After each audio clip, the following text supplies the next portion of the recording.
Allah Subhanahu wa taala mensyariatkan salat kepada kita ini bukan perkara yang mudah,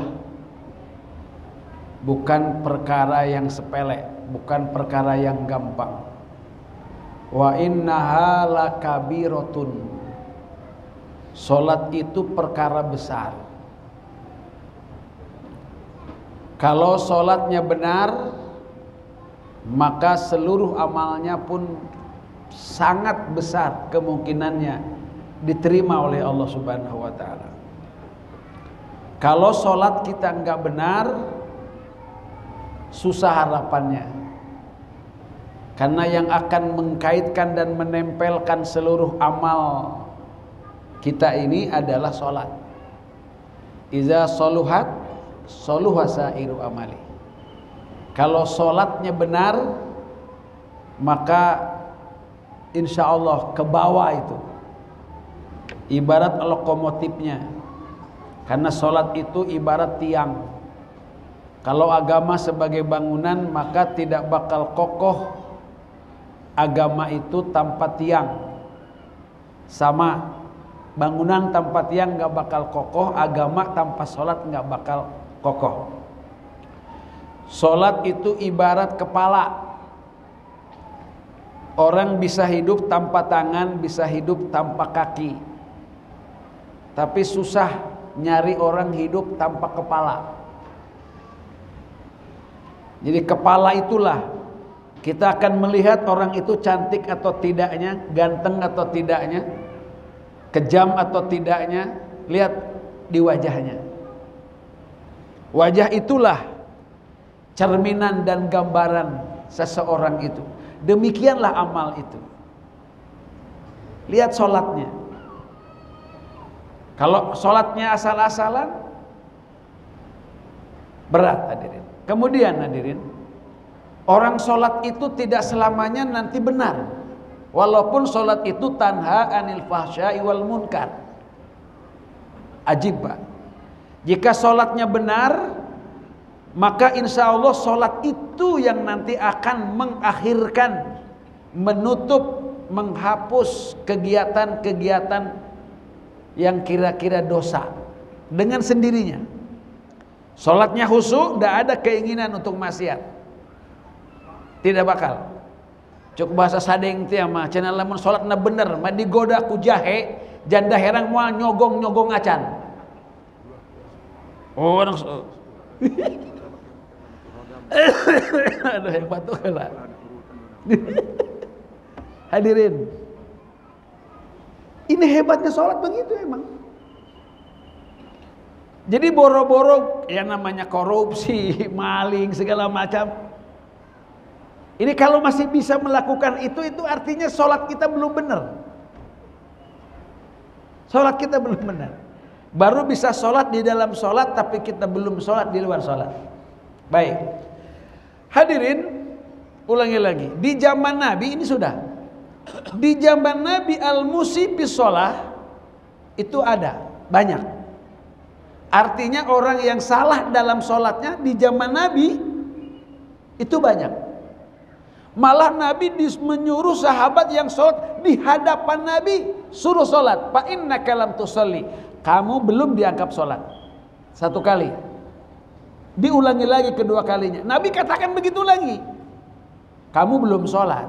Sholat lagi. Kamu belum sholat. Sholat lagi. Masya Allah. Kemudian hadirin, di dalam sholat ini memang berat. Coba lihat orang sholat disebut fawailul lil musallin. Celaka orang yang sholat. Tuh, orang yang sholat masih celaka Pak. Memang sholatnya sahun. Nanti harus tahu juga sahun itu apa cirinya. Lalai itu apa cirinya. Orang munafik itu sholat, tapi idza qamu ila sholati qamu kusala.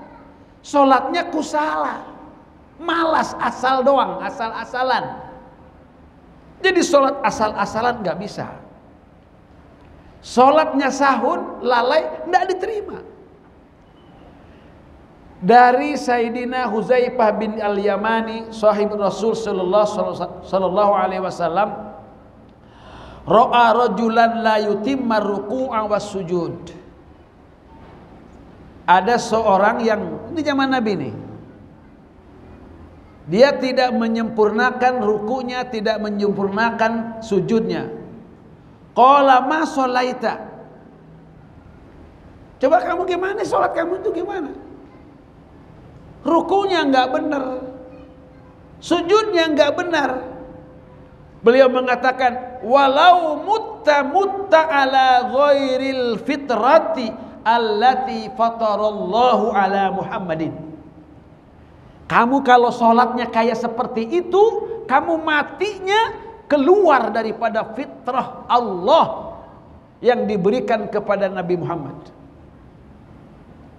Berat, Pak. Kalau misalkan di zaman Nabi saja yang gurunya langsung bisa terlihat oleh kita, shollu kama ra'aitumuni usolli, itu dikatakan sholat itu susah, sholat itu berat. Dan banyak buktinya orang yang sholatnya disuruh diulangi. Dan banyak lagi buktinya orang yang rukunya belum benar, kemudian sujudnya belum benar, apalagi zaman sekarang. Sudah berapa ribu tahun kita ditinggalkan oleh Rasul. Terus bagaimana sekarang usaha kita untuk belajar sholat,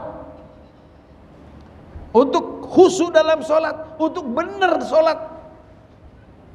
Sudah berapa guru kita, sudah berapa hadis yang kita kaji dan kita pelajari? Itu tantangannya di zaman dulu. Tantangan yang di luar sholat, eksternal sholatnya, itu enggak seperti sekarang. Belum ada HP, belum ada listrik, belum ada karpet, belum ada suara-suara, suara mobil, suara motor, suara musik, belum ada. Belum ada tulisan-tulisan, belum ada. Begitu masih susah, apalagi sekarang.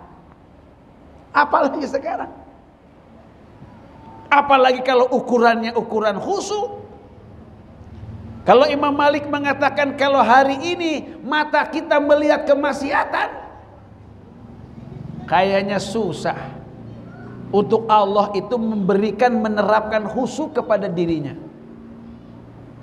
Kalau saja mulut kita ini bohong dusta pada hari ini, kayaknya juga susah juga khusyuk itu akan melekat pada diri kita. Khusyuk ini bukan karena pintar, bukan karena ngerti bacaan, bukan, Pak. Bukan. Kalau begitu mah orang pintar atau ustadz kiai khusyuk atau justru ustadz kiai loba nu teu khusyuk pugu hese pugu. Masya Allah. Hese tuh, Pak. Sejasa punya istri satu ge hese kamu istri dua, Pak. Ya Allah, ingat uzkur kaza wa kaza, uzkur kaza wa kaza. Coba kamu ingatkan ini, itu setan kayak seperti itu. Allah karim. Baik, Bapak hadirin, ini pembukaan. Kadang-kadang pembukaan juga suka panjang sih. Kita teruskan hadirin. Kemarin kita membahas mengenai awal-awal kegiatan sholat. Kita ulangi lagi ya. Kita betul harus persiapan. Kalau menurut bahasa Pak Ian mah katanya kita ini harus menciptakan suasana sholat gitu. Harus diciptakan suasana sholat gitu. Menciptakan suasana ini ada suasana yang sifatnya wajib, ada yang sifatnya syarat, ada yang sifatnya sunnah, ada yang sifatnya adab. Kemarin Bapak kalau bisa mau sholatnya di masjid, kalau sholat fardu niatkan sholat di masjid. Kalaupun tidak, sholatlah berjamaah di tempat yang memang ditempatkan untuk sholat. Jangan berguru sama film, sama artis. Suami jadi imam, kemudian makmumnya anak, kemudian istri. Itu teh pantes sunnah apa? Enggak ada ajaran kayak begitu, enggak ada. Tidak ada. Bukan kayak begitu, bukan. Sekarang ini kalau kayak begitu nih kayaknya udah sunnah, udah kayaknya. Wah, ini imam kita. Imam apaan? Sholat fardu itu kita berjamaah dengan di sini, kita laki-laki semua di masjid atau di tempat yang memang dikumandangkan azan untuk melaksanakan sholat. Kemudian sholatnya di rumah, sholat sunnah. Ulangi lagi, dari rumah kita usahakan punya wudhu. Usahakan, karena langkahnya akan jadi ibadah. Air yang di rumah akan menjadi saksi dipakai ibadah. Berpakaian pakaian yang baik. Karena memang Allah memerintahkan khuzu zinatakum. Dandanlah kamu kalau mau sholat. Yang pantas saja lah, yang pantas saja. Yang pantas saja. Pakaian olahraga ya jangan dipakailah kalau bisa mah. Itu kan untuk olahraga gitu maksudnya. Ada cirinya, apalagi ada mereknya di dalam di sininya. Oh. Di depan lagi sholatnya lagi. Kalau sujud, kalau ruku lagi, ban dalamnya kelihatan lagi. Itu kan keterlaluan kalau begitu mah. Artinya dia tidak menciptakan suasana itu, Pak. Tidak tercipta suasana. Bapak kalau suasana main bola beda dengan suasananya ngaji. Suasana ngaji beda dengan suasananya sholat, beda, suasananya beda. Nah, kemudian kita datang, ada aturannya, melangkahnya kayak apa. Masuk, kemudian kita berada di saf paling depan. Innallaha wa malaikatahu yusholluna ala soppil awal. Ini akan dikasih sholawat tuh. Malaikat, Allah dan malaikat bersolawat orang-orang yang berada di depan itu. Kalau menu kita udah datang duluan, al-awwal fal-awwal. Mana yang datang duluan itu nanti akan dapat. Walaupun dia dapatnya di saf terakhir. Ya kalau semuanya awal, al-awwal fal-awwal. Terus ada lagi nanti Allah bersolawat dan malaikatnya fi mayamini saf, yang ada di samping kanan. Kanan mana kalau di sini? Sana berarti. Yang ada di sana. Wah, tuh makanya saya suka ada di sono, disuruh. Ustaz, Abi jangan di sini kata jangan di sini katanya. Ada hadisnya sih, memang ada hadisnya di sebelah kanan duluan. Kenapa itu? Karena Rasul biasanya kalau habis sholat menghadap ke sana. Kata ulama begitu. Tapi yang jelas di saf awal. Kemudian Allah dan malaikatnya bersolawat kepada orang yang menutupi celah-celah yang kosong daripada saf sholat. Hadis itu, Pak. Hadis itu. Malah ajibnya figur atau gambaran sholat kita baik dan tidaknya, lihat safnya. Kalau safnya barisnya bagus, safnya lurus, safnya rapat, min iqamatis sholat, itu sebagian daripada mendirikan sholat. Dalam hadis yang lain, min tamamis sholat, daripada kesempurnaan sholat. Terus kita siapkan, tutup aurat kita, pakai baju yang bagus, tempatnya jangan sampai yang mengganggu, suasananya jangan sampai suasana bising. Kemudian kita berdiri, karena berdiri merupakan satu keharusan, wajib, rukun dalam sholat fardu. Walaupun dia itu sholatnya di kursi, kalau masih bisa berdiri, awalnya harus berdiri. Berdirinya harus, ini sudah kita bahas di kesimpulan lagi aja. Berdirinya harus tegap. Kemudian kakinya tolong hadapkan ke Ka'bah, ke kiblat. Jangan begini. Jangan. Coba kita luruskan begini. Kakinya begini, jangan begini kakinya. Kita hadapkan, namanya tawajuh. Karena begitu Nabi memperhatikannya sampai kepada jari jemari kita, itu usahakan menghadap ke Ka'bah, ke kiblat. Dalam sholat itu. Setelah itu maka posisinya adalah posisi tangan kita. Posisi tangan kita. Kita angkat tangan kita ini. Ngangkatnya. Kalau hadis yang telah Abi sampaikan adalah kuping ukurannya. Nanti ada yang di dada ukurannya. Tapi adalah ini tangannya tidak diginikan, tidak di apa namanya? Dibeberkan. biasa saja.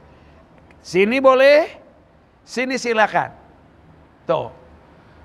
Kemudian kita tahu kemarin mengangkat tangan hati-hati ada aturannya. Angkat tangan ketika takbiratul ihram. Angkat tangan ketika kita mau ruku. Angkat tangan ketika kita mau iktidal. Dan angkat tangan nanti ketika kita setelah bangkit dari tahiyat awal. Jangan ngangkat tangan ketika kita bangkit dari sujud. Nah, kayak seperti itu. Memang aturannya kayak begitu. Silakan nanti nyimpennya, silakan. Mau yang penting tangan kanan di tangan kiri. Kemarin aturannya adalah simpennya di sini. Di tangannya simpan di sini. Mau nyimpennya di sini mah enggak. Di sini silakan. Ada dalilnya semua, Pak. Jangan nyalain. Sini ada. Yang di sini juga ada. Yang di bawah juga ada. Malah yang disimpan begini juga ada. Silakan. Ada, silakan. Yang di sini enggak ada, sini mah enggak ada. Enggak ada gitu kan. Silakan simpan. Kemudian kita baca Allahu Akbar. Semuanya itu sama. Allahu Akbarnya sama. Makanya ukurannya kalau kita mau melihat perbedaan orang itu, sholatnya pertamanya baca Allahu Akbar enggak? Oh baca Allahu Akbar. Oh mengenai ngangkat tangannya berbeda, nyimpennya berbeda, jangan dipermasalahkan. Sudah sepakat? Kan gitu ya. Sudah setelah Allahu Akbar, kita tahu juga ada takbir intiqal, ada takbir al-ihram. Takbir ihram wajib hukumnya, yaitu Allahu Akbar. Kemudian yang kedua adalah takbir intiqal. Takbir intiqal itu adalah takbir yang memindahkan hukum, memindahkan rukun. Ada yang misalkan dari berdiri ke ruku, Allahu Akbar. Kemudian dari ruku ke i'tidal, sami Allahu liman hamidah. Terus dari i'tidal ke sujud, Allahu Akbar. Menurut mazhab Imam Syafi'i dilarang kita ini intiqal tetapi bacaannya di dalam pekerjaan rukun. Paham? Belum? Contohin. Contohkan.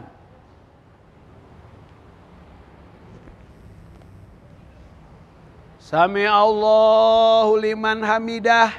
Karena ada mik di sininya. Dia baca begininya, setelah selesai sempurna dia berdiri. Ini bukan intikal namanya. Ini mah zikir i'tidal. Allahu Akbar. Nah, yang begitu menurut Imam Syafi'i nggak boleh. Kenapa? Karena itu Allahu Akbar bukan zikir sujud, tapi zikirnya intiqal, zikir yang memindahkan antara berdiri ke gitu.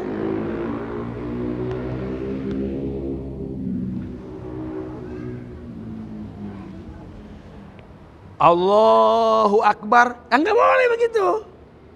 Karena dia posisinya sudah berdiri, nanti Allahu Akbar dianggapnya zikir berdiri. Nah itu sudah kemarin ya. Sudah. Sekarang atau kemarin yang sudah itu adalah membaca iftitah. Bapak-bapak, karena bahasanya udah panjang kemarin ini, yang jelas iftitah itu menurut hadis dari Ali bin Abi Thalib bacaannya wajjahtu wajhiya lilladzi fataras samawati wal ard. Hanifah sampai kepada wa ana minal muslimin. Ini ada hadisnya, ada dalilnya. Kemudian yang kedua adalah Allahu Akbar kabira walhamdulillahi katsira wa subhanallahi bukratan wa asila. Ini menurut Ibnu Umar. Hadis Ibnu Umar karena di situ disebutkan ada seseorang yang membaca bacaan itu sampai beberapa malaikat itu memuliakan dia, menuliskan dia berebut-rebut. Maka oleh Imam Syafi'i yang dipakai itu adalah dua. Allahu Akbar kabiro dengan wajah tuh. Sudah.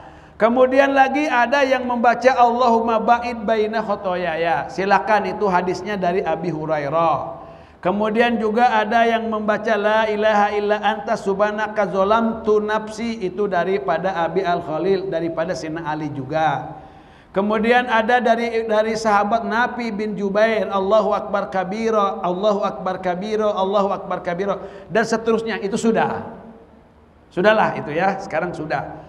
Hadirin, kemudian setelah itu kita nanti akan membaca yang namanya surat Al-Fatihah.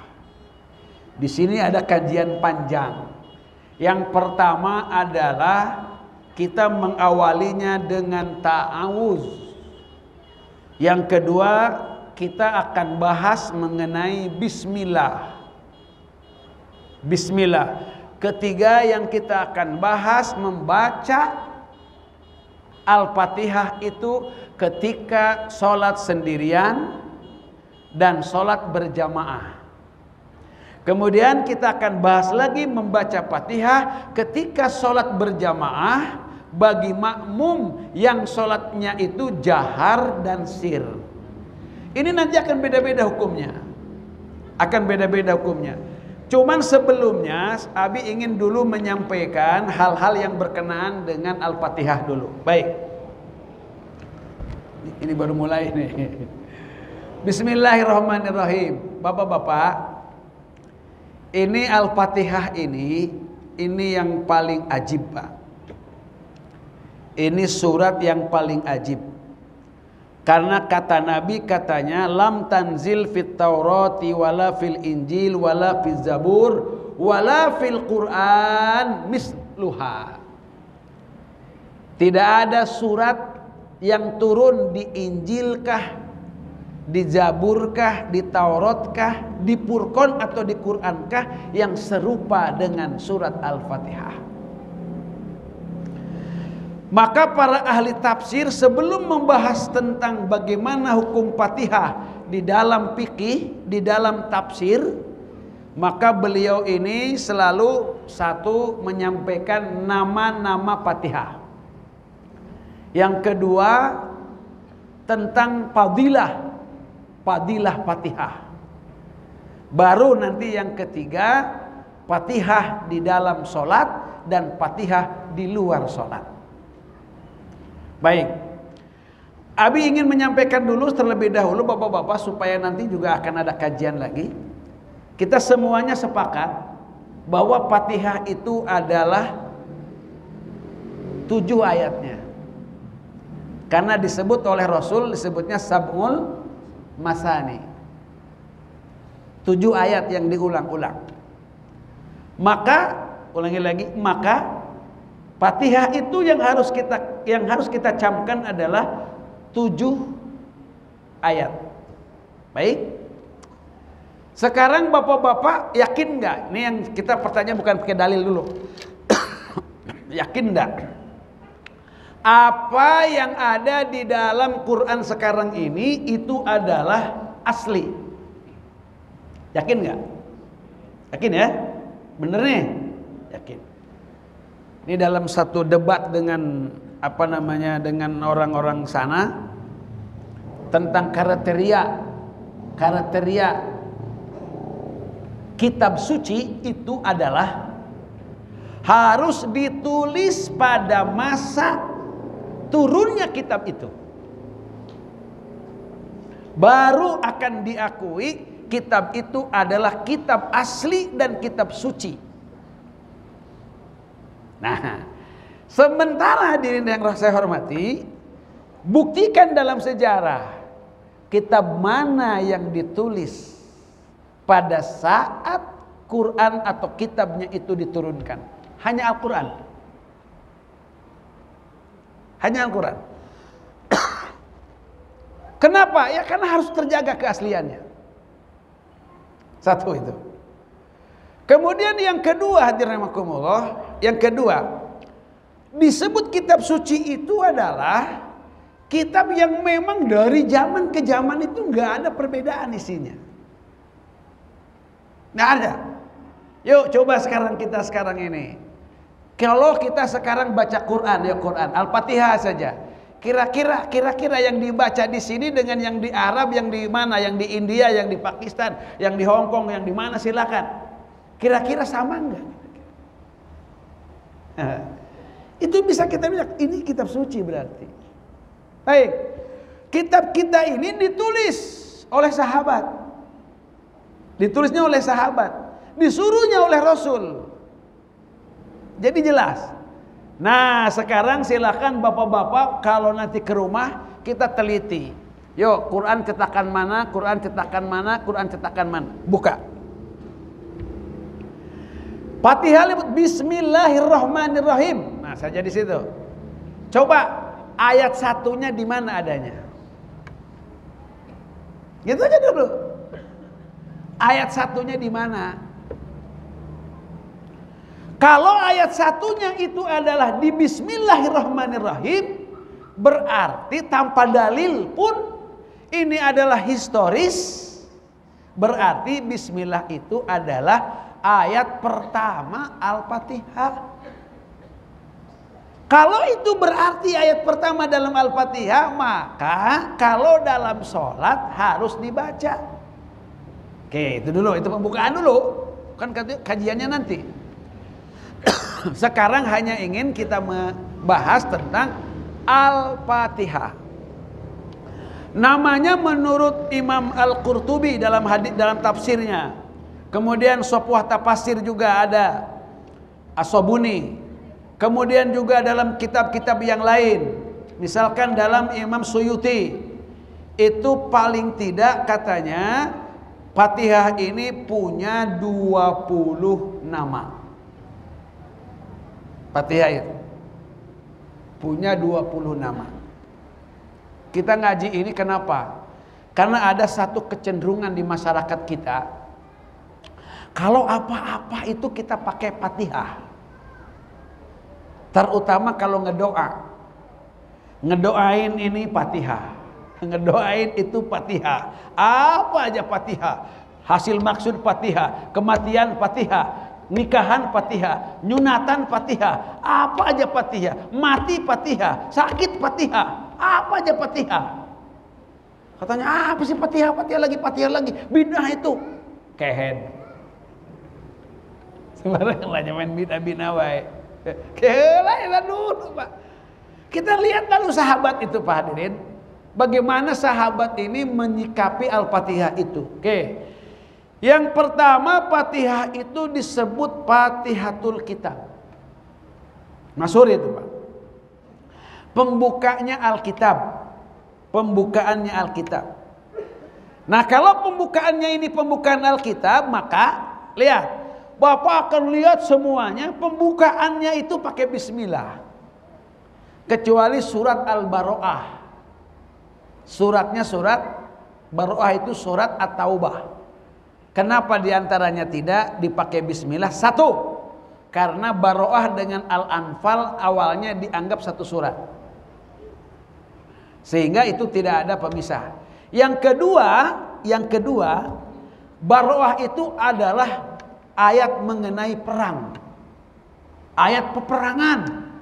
Sedangkan dalam peperangan itu tidak menggunakan Bismillahirrahmanirrahim, tidak menggunakan Ar-Rahman Ar-Rahim. Bismillah doang, tidak pakai Ar-Rahman Ar-Rahim. Sebagaimana kalau kita motong kambing, motong ayam, itu pakai Bismillah, tapi Bismillahnya bukan Bismillahirrahmanirrahim, tapi Bismillahi Allahu Akbar, Allahu Akbar. Gitu kira-kira seperti itu. Maka oleh karena itu Bismillah itu menjadi awal dari setiap surat, awal daripada setiap surat. Cuman kalau di Al-Fatihah itu adalah bukan hanya awal surat, tetapi dia masuk ke dalam ayat surat. Makanya kalau menurut dalil ini dulu ketika baca surat Al-Hasyr tengah-tengah hasar tidak sunat baca bismillah. Ya, tidak sudah baca bismillah. Jadi langsung saja. Karena itu potongan ayat di tengah-tengah surat. Tapi kalau baca bismillah bisa tidak? Ada yang membolehkan. Nanti sampai nanti ke sana. Kemudian diantaranya adalah disebut ummul kitab. Itu biang artinya. Itu ibu.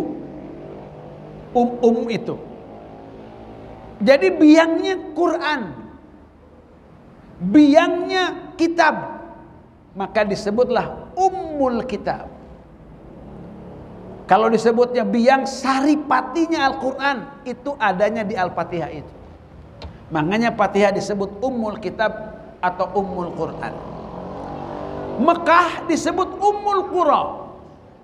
Karena itu biangnya kampung. Ummul qura. Maka orangnya disebut ummi.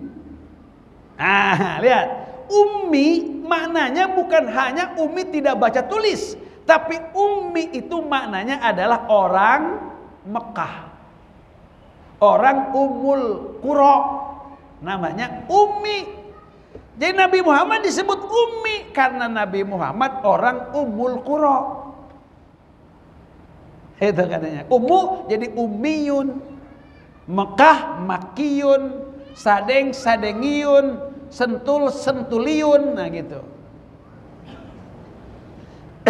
Ummi itu Ummul Qura, biangnya Qura. Sejarahnya Masya Allah. Kenapa disebut Ummul Qura? Karena pertama kali diberikan atau diturunkannya Ka'bah Baitullah itu adalah di Mekah itu, di Bakkah. Inna awwala baitin wudi'a linnas lalladzi bi Bakkah. Jadi kalau Ummul Qura itu maka dibuat oleh para wali-wali songo diantaranya. Itu kalau disebutnya Ummul Qura itu disebut alun-alun. Maka alun-alun itu adanya apa di situ? Adanya adalah masjid. Kemudian lapangan. Kemudian pasar. Kemudian perkantoran atau pusat pemerintah. Itu Pak. Itulah yang Mekah itu. Maka di Ummul Qura. Nah sekarang Ummul Kitab. Isi kandungan Alkitab ada di dalam Fatihah. Apa? Contohnya? Ya banyaklah. Tentang tauhid.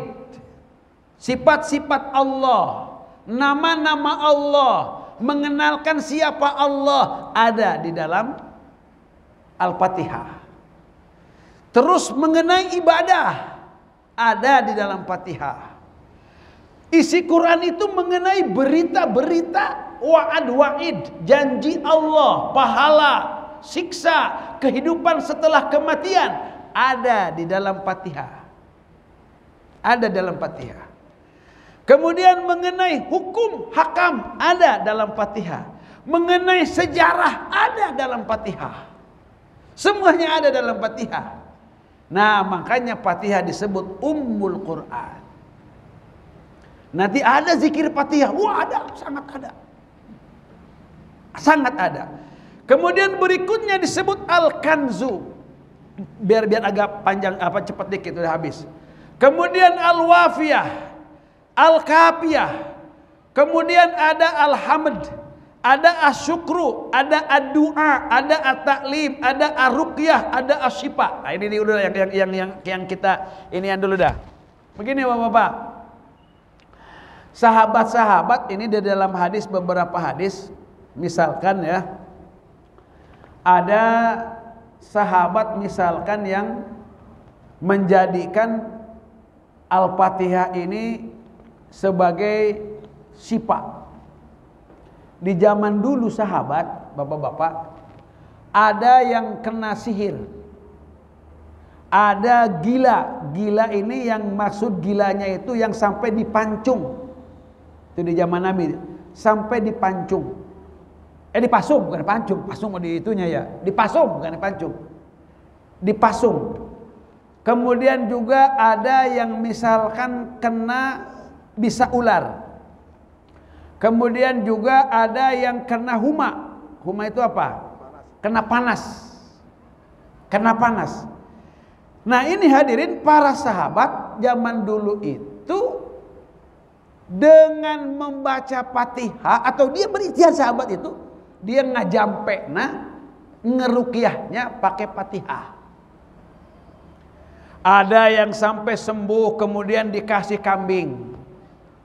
Lapor kepada Rasul sallallahu alaihi wasallam, ini gimana kambingnya? Halal apa haram? Kata Nabi, halal. Itu ruqyatul haq. Ini jampe yang benar. Tuh Fatihah. Kemudian ada yang misalkan yang kena huma. Huma itu yang kena panas.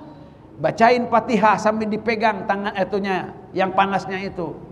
Itu dilakukan oleh para sahabat begitu. Sehingga Fatihah itu disebutnya adalah syifaun. Itu menjadi syifa, menjadi obat daripada segala penyakit. Di sini disebutkannya syifaun min kulli da'in.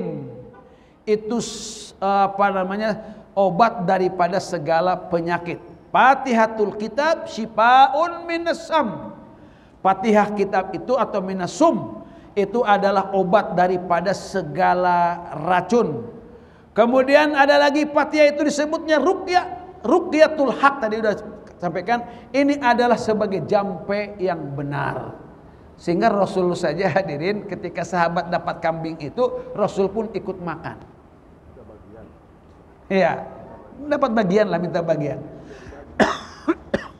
Nah kemudian hadirin rahimakumullah, iya banyak, ada yang 7, ada yang 30, ada yang 10.